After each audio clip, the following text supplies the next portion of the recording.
So we see that John is having wonderful fellowship with God. हम यहाँ देख पा रहे हैं कि यूहन्ना का अम, परमेश्वर के साथ बहुत अच्छा एक संगति है। And he wants his spiritual children also to come and enjoy that fellowship. और वो चाहते हैं कि उनके जो आत्मिक बच्चे हैं वो भी उसी जो संगति का सहभागी बने। So, in order to come to that fellowship, our sins have to be forgiven. और इसके लिए जो है पाप क्षमा बहुत जरूरी है। And also, we have to walk in the light. और हमें जो है प्रकाश में चलना पड़ेगा। So, that is what he is emphasizing in chapter 1. तो इसी बात के बारे में उन्होंने जोर दिया है पहले अध्याय में, यूहन्ना के पहले अध्याय में। Now, when we come to chapter 2, we can see in verse 1, he's telling, My little children, I'm writing these things to you that you may not sin.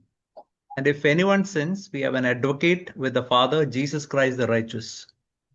और इसीलिए वो जो दूसरे अध्याय में, पहला यूहन्ना के दूसरे अध्याय में कह रहे हैं कि उसका पहला वचन, हे मेरे बालकों, मैं ये बातें तुम्हें इसीलिए लिखता हूं कि तुम पाप ना करो, और यदि कोई पाप करे तो पिता के पास हमारा एक सहायक है, अर्थात धर्मी यीशु मसीह।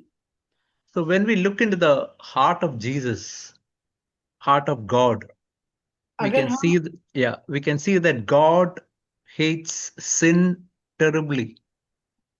तो अगर हम यीशु मसीह के हृदय में झांक कर देखेंगे या परमेश्वर के हृदय में झांक कर देखेंगे, हमें समझ में आएगा कि वो पाप से बहुत ज्यादा नफरत करते हैं।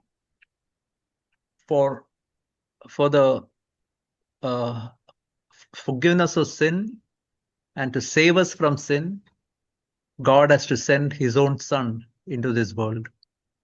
और पाप से हमें बचाने के लिए और पाप की क्षमा के लिए परमेश्वर को अपना इकलौता पुत्र इस संसार में भेजना पड़ा। Even a small sin is terribly serious before God. और परमेश्वर के आंखों के सामने एक छोटा सा पाप भी बहुत ही गंभीर रूप से वो उसे लेते हैं। That's why he is telling here, I'm writing these things to you that you may not sin. तो इसीलिए वो यहाँ कह रहे हैं कि मैं ये बातें तुम्हें लिखता हूं कि तुम पाप ना करो। See, in verse 1, there are two sentences. Imagine we reverse these two verses. अगर हम यहाँ दो भाग है जो पहले वचन में, तो अगर हम इसको पलट देंगे तो कैसे लगेगा? It will read something like this. If anyone sins, we have got an advocate with the Father, Jesus Christ the righteous. Then imagine he says, I'm writing these things to you that you may not sin. Then we can see that sin is not being treated in a very serious way. तो अगर यूहन्ना ऐसे लिखते कि यदि कोई पाप करे तो पिता के पास हमारा एक सहायक है, और ये बातें तुम्हें इसीलिए लिखता हूं कि तुम पाप ना करो, तो इससे हमें ये समझ आता कि वो पाप को बड़ी गंभीरता से नहीं ले रहे। So the first thing he emphasizes is sin is very serious लेकिन because it destroys our moral life, our character, our family life, our church life, our friendship, everything it destroys. लेकिन हम यहाँ देखते हैं कि यूहन्ना ने यहाँ बताया है कि बड़ी गंभीरता से वो पाप को लेते हैं, क्योंकि उससे हमारा नैतिक जीवन, हमारा चरित्र, हमारा पारिवारिक जीवन, हमारा कलीसिया में जो हम जीवन बिताते हैं और समाज में जो हम जीवन जीते हैं, सबका नाश होता है उससे। So he's starting with this phrase, my little children. और इसीलिए वो इस वचन से वो अपना जो लेख को शुरू शुरू करते हैं कि हे मेरे बालकों। When he is writing this, he is 95 years old. और जब ये पत्र लिख रहे थे तो वो 95 इयर्स के थे। And he is using this expression as an expression of affection. और इस रूप में वो इसीलिए कह रहे हैं क्योंकि उसे वो अपना जो प्यार से वो उस बताना चाहते हैं लोगों को। And he's telling here that imagine if anybody sins. Don't think that your entire life is gone. We should not think like that. और वो ऐसा कह रहे हैं क्योंकि अगर कोई पाप में गिर भी जाता है तो ऐसा नहीं सोचना चाहिए कि मेरा पूरा जीवन ही नाश हो गया है। We have got an advocate with the Father. तो हमारा एक सहायक है जो पिता के दाहिनी ओर बैठा है। See, the word advocate, it is taken from a Greek word parakletos, तो which जो is which is uh, used in John chapter 14:16 for Holy Spirit as the helper or comforter. तो जो शब्द यहाँ प्रयोग किया गया है, जो यूनानी शब्द जिसका अर्थ सहायक है, वो शब्द जो है यूहन्ना के 14वें वचन अध्याय में भी उसका उपयोग किया गया है, जहाँ पवित्र आत्मा को दर्शाया गया है। So parakletos, the word means one who is called alongside to help us. तो जो यूनानी शब्द का प्रयोग किया है वो है पैराक्लीटस। तो उसका ये मतलब है कि जो हमारे साथ आकर हमारे सहायता के लिए हमारे साथ रहता है। Here, this verse, the word advocate is used as someone who speaks in court on our behalf as a defendant. तो यहाँ जो सहायक के रूप में जो शब्द का उपयोग किया गया है, वहाँ वो ऐसे दर्शाता है जैसे कि वो एक जो व्यक्ति है वो हमारे लिए जो कोर्ट में न्यायपालक के सामने वो हमारे लिए हमारे वंश में वो बात करता है। So just imagine Jesus is on behalf of the Father as an advocate for us, and Holy Spirit is dwelling within us as a helper and a comforter who helps us to overcome sin. तो इससे हम समझ सकते हैं कि पिता परमेश्वर के सामने जो है यीशु मसीह एक हमारे सहायक के रूप में या वकील के रूप में वो परमेश्वर के सामने है, और हमारे अंदर जो है पवित्र आत्मा है जो हमें सहाय हमारा सहायक है और हमें सांत्वना देता है। So every day, we need forgiveness of sin, and also we need help of the Holy Spirit to overcome sin. तो रोज हमारे रोज के जीवन में हमें अपने पापों से क्षमा चाहिए और उसके साथ हमें पाप के ऊपर विजय पाने के लिए एक सहायक की भी जरूरत है। So it is a complementary work Jesus is doing and the Holy Spirit is doing. तो ये ऐसा एक काम है जो पवित्र आत्मा और यीशु मसीह दोनों मिलकर करते हैं। Here in verse 1, it is also written, Jesus Christ the righteous.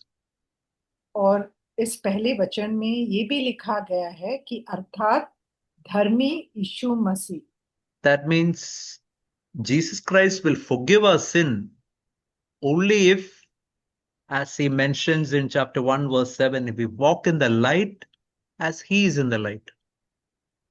तो इसका ये मतलब हुआ कि यीशु मसीह हमारे पापों को तभी क्षमा करेंगे जब हम ज्योति में चलेंगे जिस प्रकार वो ज्योति में है। That means we have to walk in honesty before God. तो इसका ये मतलब है कि हमें सच्चाई से परमेश्वर के सामने चलना चाहिए। We should not be hiding anything in our life. तो हमें कुछ भी अपने जीवन में छिपाना नहीं चाहिए। We should not be living consciously in any sin in our life. तो हम जानबूझकर किसी पाप में हम ना चले। We should be ready to forsake every sin from our life. Then only Jesus can cleanse us and forgive our sin. और जिस भी पाप को हम के बारे में हम जानते हैं कि हमारे जीवन में वो कमी है, वो हमें परमेश्वर के सामने हमें कबूल कर लेना चाहिए, तभी यीशु हमें उस पाप से माफ कर सकेंगे। Now we can come to verse 2. He himself is the propitiation for our sin, not only for ours only, but also for those of the whole world. और दूसरा वचन, और वही हमारी पापों का प्रायश्चित है, और केवल हमारे ही नहीं वरन सारे जगत के पापों का भी। Propitiation refers to turning away God's anger. तो प्रायश्चित का मतलब ये है कि परमेश्वर के क्रोध को मोड़ देना, हमसे फिरा देना। God's holiness demands punishment for our sin. तो परमेश्वर की जो पवित्रता है, वो उसके कारण जो है हमें दंड पाना ही परमेश्वर के सामने कबूल है। Imagine a judge is telling a terrible criminal, see, I'm very kind, I'm very compassionate, so I will let this criminal go. Now, that is not a true judge. अगर एक न्यायाधीश है जो एक अपराधी से यूं कहता है कि मैं बहुत ही दयालु हूँ, मैं दयावान हूँ, इसलिए मैं तुम्हें अपने अपराध को क्षमा कर देता हूँ, तो ऐसा जो न्यायाधीश है वो एक न्यायाधीश नहीं हो सकता है। So, God, out of his love, sent his own son to make substitutionary atonement for every one of our sin. तो पिता परमेश्वर ने अपने प्रेम के कारण अपने पुत्र को हमारे जगह पर हमारे सजा उठाने के लिए उन्होंने इस संसार में भेजा। So, in this way, God the Father's anger against sin is propitiated or appeased or satisfied. तो इसके कारण जो है परमेश्वर का क्रोध जो हमारे पाप पर आना चाहिए था, वो शांत हो जाता है। And God's anger against sin has been turned away and directed toward Jesus Christ. और परमेश्वर का क्रोध उस पाप के कारण जो हमारे ऊपर आना था, वो मोड़ दिया गया है और वो यीशु मसीह पर वो क्रोध आकर गिरा। Just imagine that the entire wrath of God against sin came upon Jesus Christ. तो हम सोच कर देखें कि जितना भी परमेश्वर का क्रोध था उस पाप जो भी हम पाप करते हैं उसके विरुद्ध, वो सब जो है यीशु मसीह के ऊपर आकर गिरा। The punishment for my sin, the God's anger against my sin entirely came on Jesus. और जो भी दंड मुझे मिलना था, जो भी क्रोध परमेश्वर का था, वो सब यीशु मसीह पर आया। Why Jesus was flogged, why he was ridiculed, why he was mocked, why a thorn of crown of thorn was put on his head. तो जो यीशु मसीह ने कोड़े खाए हमारे लिए और उनके सर पर जो कांटों का ताज लगाया गया और लोगों ने उनकी ठट्टा किया, ये सब क्यों उन्होंने सहा? वो सब हमारे लिए ही उन्होंने सहा। More than all these things, what is the reason why for 3 hours Jesus suffered hell on the cross for us. और इससे भी बढ़कर 3 घंटे के लिए उन्होंने जो नरक का जो दर्द है उसे उन्होंने सहा। Just as is written in 2 Corinthians 5:21, he made him who knew no sin to be sin on our behalf, तो that we might become the righteousness of God in Christ Jesus.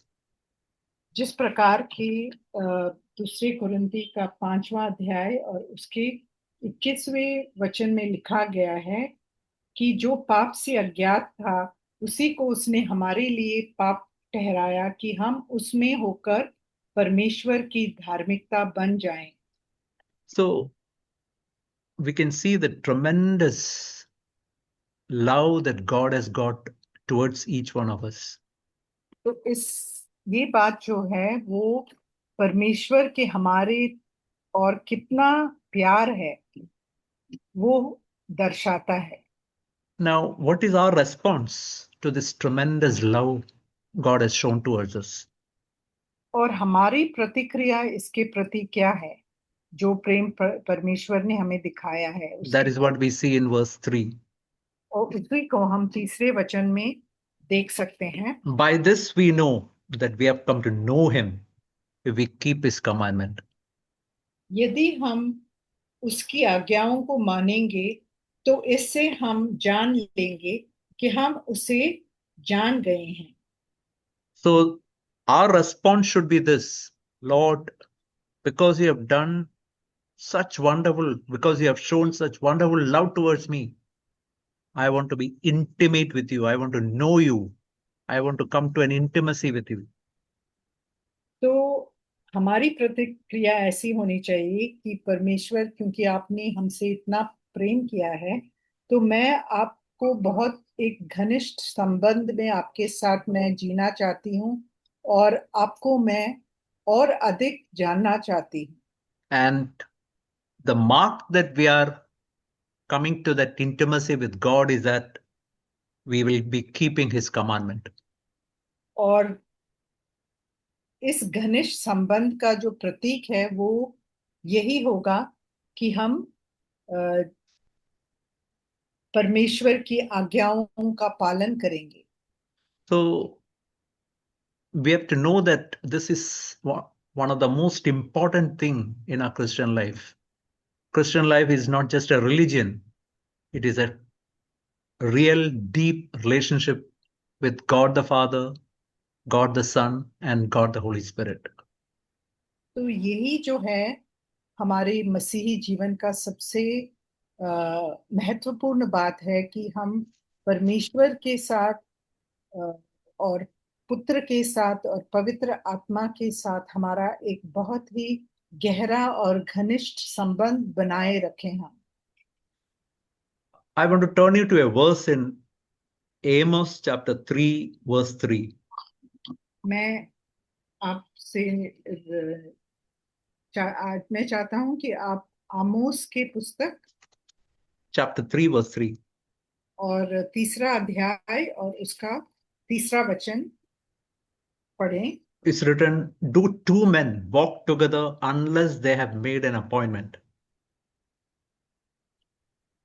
आमोस 3:3 यदि 2 मनुष्य परस्पर सहमत ना हो तो क्या वे एक संग चल सकेंगे? See, we should remember that when we are born again, we have come to a appointment or a covenant with Jesus Christ. तो हमें ये समझ लेना चाहिए कि जब हमने नए सिरे से हमने जन्म लिया है तो हम यीशु मसीह के साथ एक घनिष्ठ संबंध में आ गए हैं। And it's a life of walking with Jesus everywhere. और जीवन भर हमें यीशु मसीह के साथ जहां भी हम जाते हैं वहां हमें चलना चाहिए। If we are working, we are walking with him. If we are seeing a TV program, we are with him.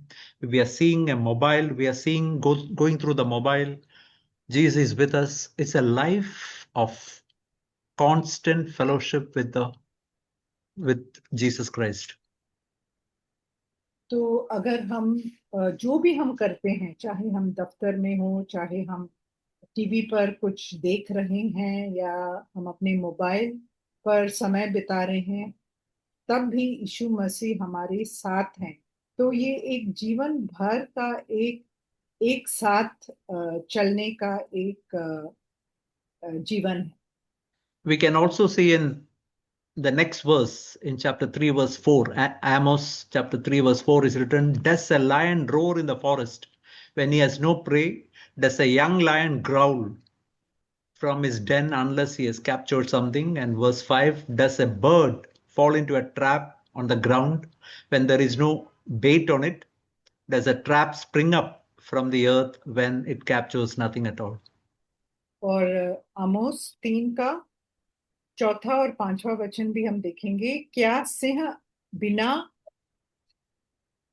आहेर पाए वन में गरजेंगे? क्या जवान सिंह बिना कुछ पकड़े अपनी मांद में से गुर्राएगा?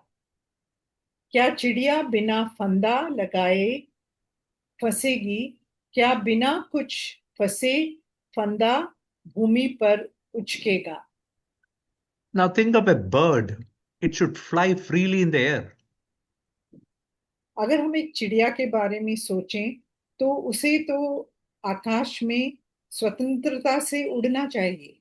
And that is how we should be. We should be living a life of total freedom with Jesus Christ. तो उसी प्रकार से हमारा जीवन भी होना चाहिए कि हम आजादी से यीशु मसीह के साथ अपना जीवन जी पाएं।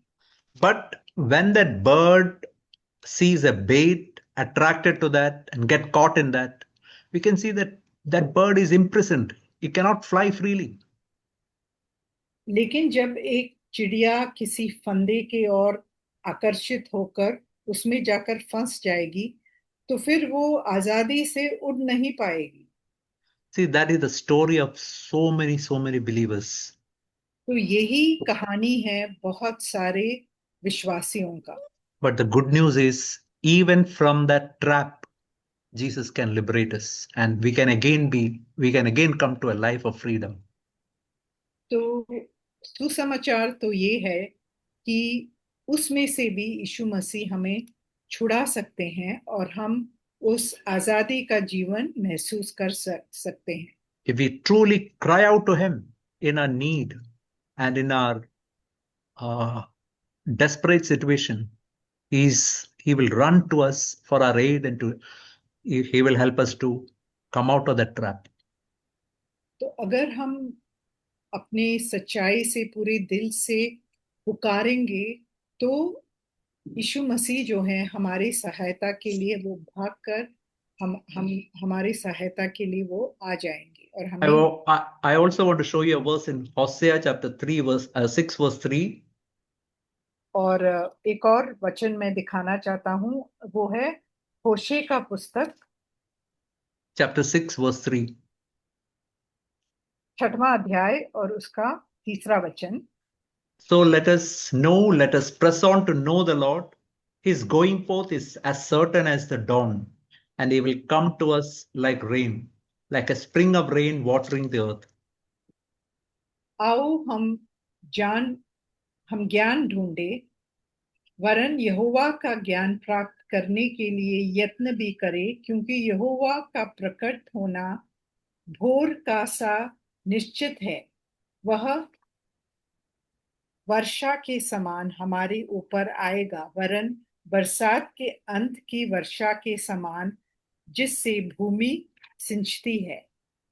Here the prophet is telling, let us press on to know the Lord, come to that intimacy, come to that close relationship with Jesus.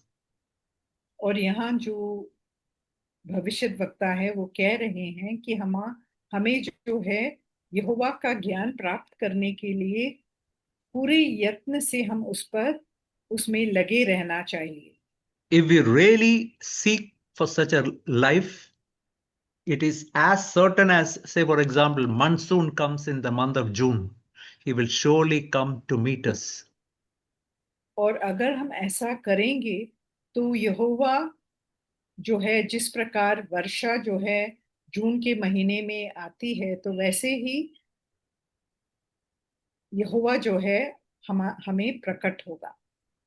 But he says in verse 4, 1 John chapter 2, verse 4, one who says, I have come to know him and does not keep his commandment is a liar and truth is not in him.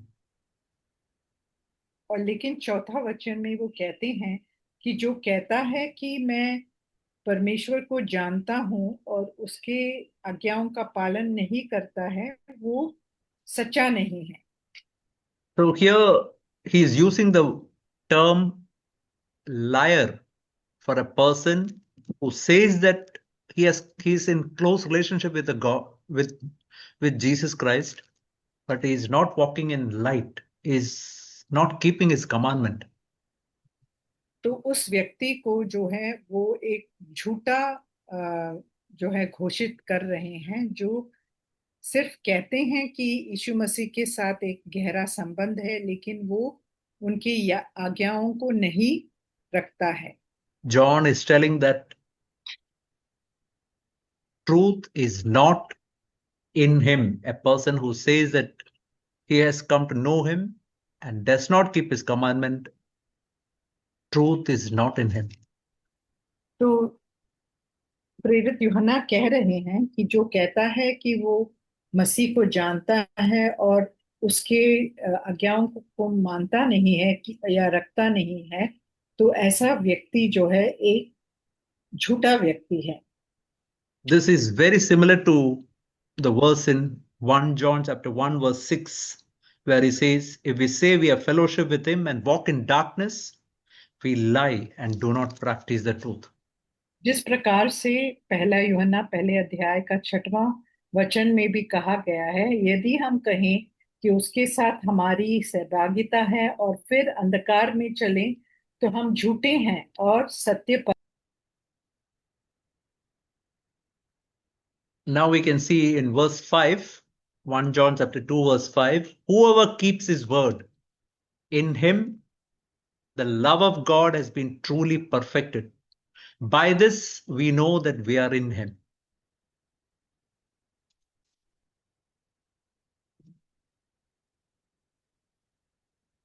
Sister, you have been muted.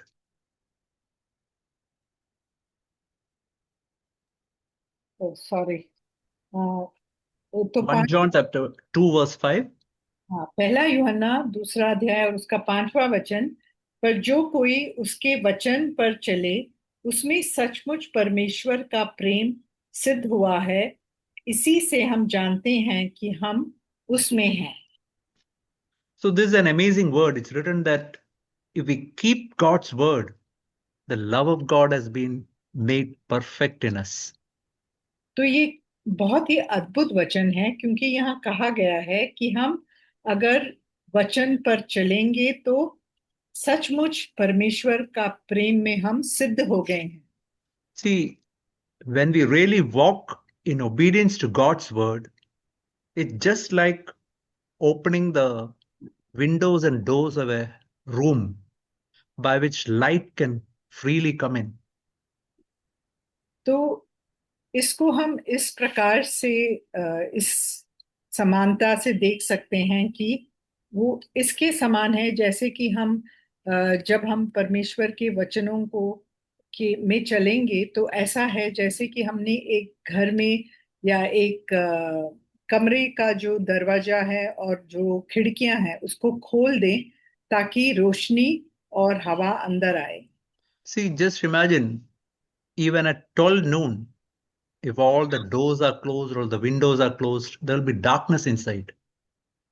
क्योंकि अगर हम जो है एक कमरे में जो दरवाजा है और खिड़की जो है उसको अगर दोपहर का 12 बजे है और फिर भी हमने उसको बंद रखा है, तो अंधेरा अंधेरा होगा। But when we open out everything, just as sure that light is going to come in, we can say that the Holy Spirit comes into us and God's love is poured into our heart. तो जिस प्रकार हम उस दरवाजे या खिड़की को खोलते हैं और प्रकाश अंदर आता है, वैसे ही हमारे अंदर भी जो है पवित्र आत्मा प्रवेश करेगा और यीशु मसीह हमारे अंदर वास करेंगे। Our love becomes complete or perfect और when it हमारा when it expresses itself in obedience to God's commandment. और हमारा हम भी जो है प्रेम में सिद्ध हो जाएंगे जब हम अपने प्रेम को परमेश्वर की आज्ञा को पूरा कर कर प्रकट करते हैं। Imagine God sends 10 people across our life, and if we can love only 9 of them, then we cannot say that our love is complete or perfect. अगर परमेश्वर हमारे जीवन में 10 लोगों को भेजता है और उनमें से हम सिर्फ 9 को प्रेम कर सकते हैं, के साथ हम अच्छे संबंध में रह सकते हैं और एक से नहीं, तो इसका मतलब हम प्रेम में सिद्ध नहीं हुए हैं। If we have got bitterness or unforgiving attitude towards one person, sometimes it can be a wife or husband, then we are not और perfect in love. और अगर हमारे अंदर कड़वाहट है और नफरत है या क्षमा करने की इच्छा नहीं है, तो वो हमारे पति या पत्नी भी हो सकते हैं। तो That ऐसा is not that is not to be perfect in love. तो इसका ये मतलब है कि हम प्रेम में सिद्ध नहीं हुए हैं। That is human love. It is not God's love. तो वो जो है एक मनुष्य का प्रेम है और परमेश्वर का प्रेम नहीं है। If by the Holy Spirit God's love is poured out in our heart, it gives us the ability to love everybody that God sent across our life. लेकिन अगर पवित्र आत्मा द्वारा जो परमेश्वर का प्रेम है वो हमारे दिल में उंडेला जाएगा, तब हम किसी भी व्यक्ति को प्रेम कर पाएंगे। And then John is telling, by this we know that we are in him. तो फिर वो कहते हैं 5वें वचन के अंत में कि इसी से हम जानते हैं कि हम उसमें हैं। See, to be in Christ, that is a great theme of John the Apostle. He writes that in his gospel, he also writes that in his epistles.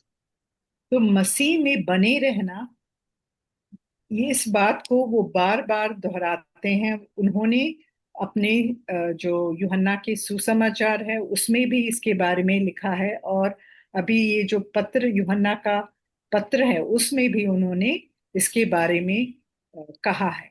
Just like a branch is abiding or remaining in a tree, and the sap freely flows to that branch, making that branch fruitful, we can also receive freely the Holy Spirit.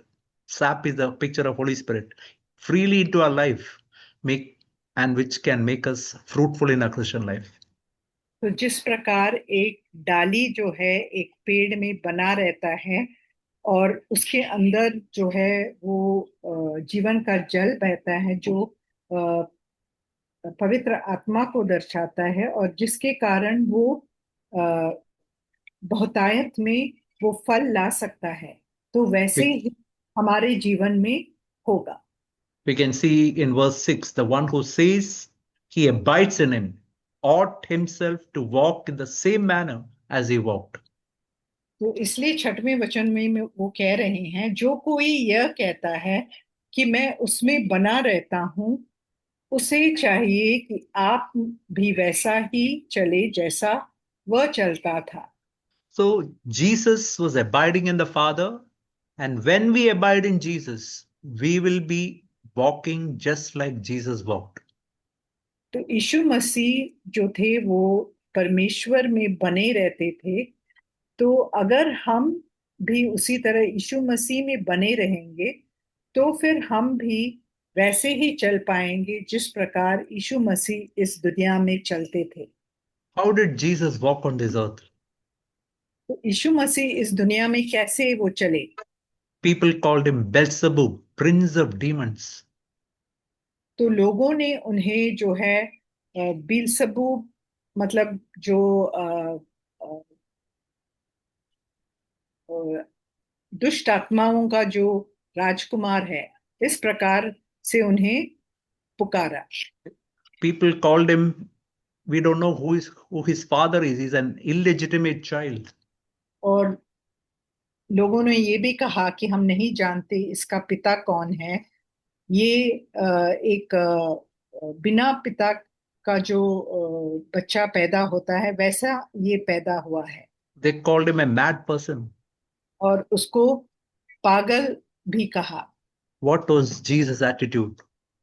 तो यीशु मसीह का जो उनके और क्या रवैया था? He was loving everyone who Yeshu came मसीह ने across his life. यीशु मसीह ने सबसे प्रेम किया जो भी उनके रास्ते में आए। That is the way we have to walk if we say that we are abiding in him. तो ऐसे ही हमें भी चलना होगा अगर हम कहते हैं कि हम यीशु में बने रहते हैं। Now we can see in verse 7, Beloved, I'm writing to a new commandment, but I'm not writing to a new commandment to you, but an old commandment which you have had from the beginning. The old commandment is the word which you have heard. Verse 8, on the other hand, I'm writing to a new commandment to you, which is true in him and in you, because darkness is passing away and the true light is already shining. 7वां और 8वां वचन, हे प्रियो, मैं तुम्हें कोई नई आज्ञा नहीं लिखता, पर वही पुरानी आज्ञा जो आरंभ से तुम्हें मिली है। यह पुरानी आज्ञा वह वचन है जिसे तुमने सुना है। फिर भी मैं तुम्हें नई आज्ञा लिखता हूँ, और यह उसमें और तुम में सच्ची ठहरती है, क्योंकि अंधकार मिटता जाता है और सत्य की ज्योति अब चमकने लगी है। So, what is this old commandment and what is this new commandment?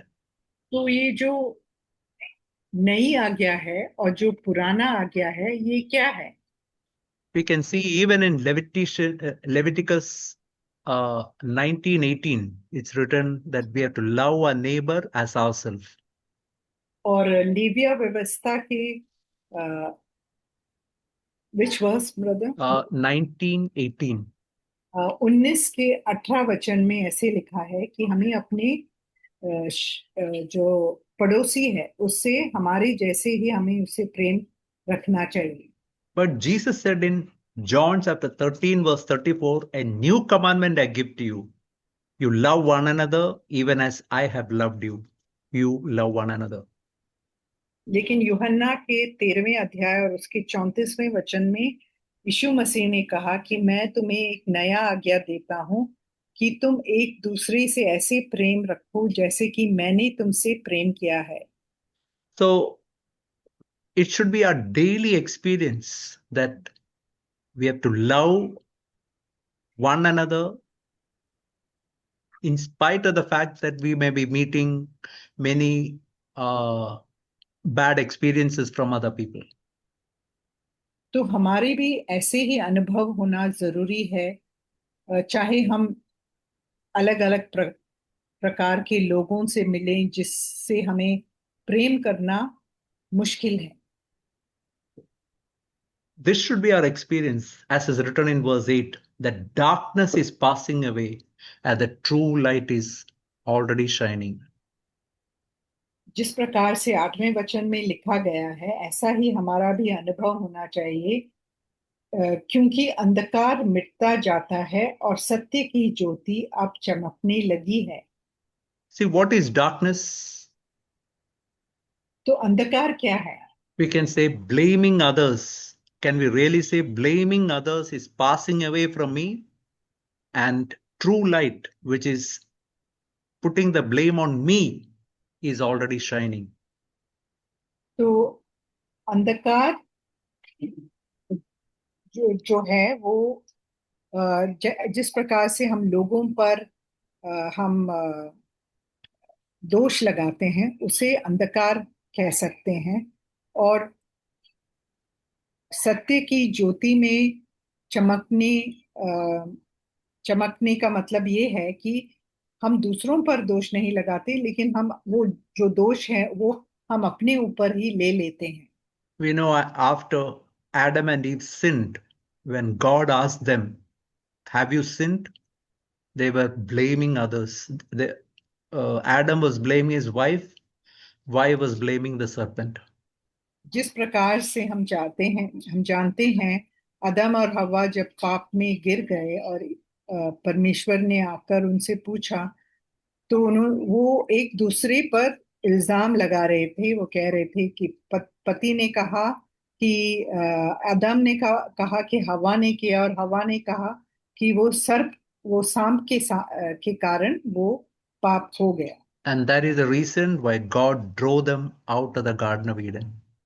और इस कारण परमेश्वर ने उस बगीचे से दोनों को बाहर निकाल दिया। My dear brothers and sisters, this should be our testimony that bitterness is passing away. True love of God is shining in our life.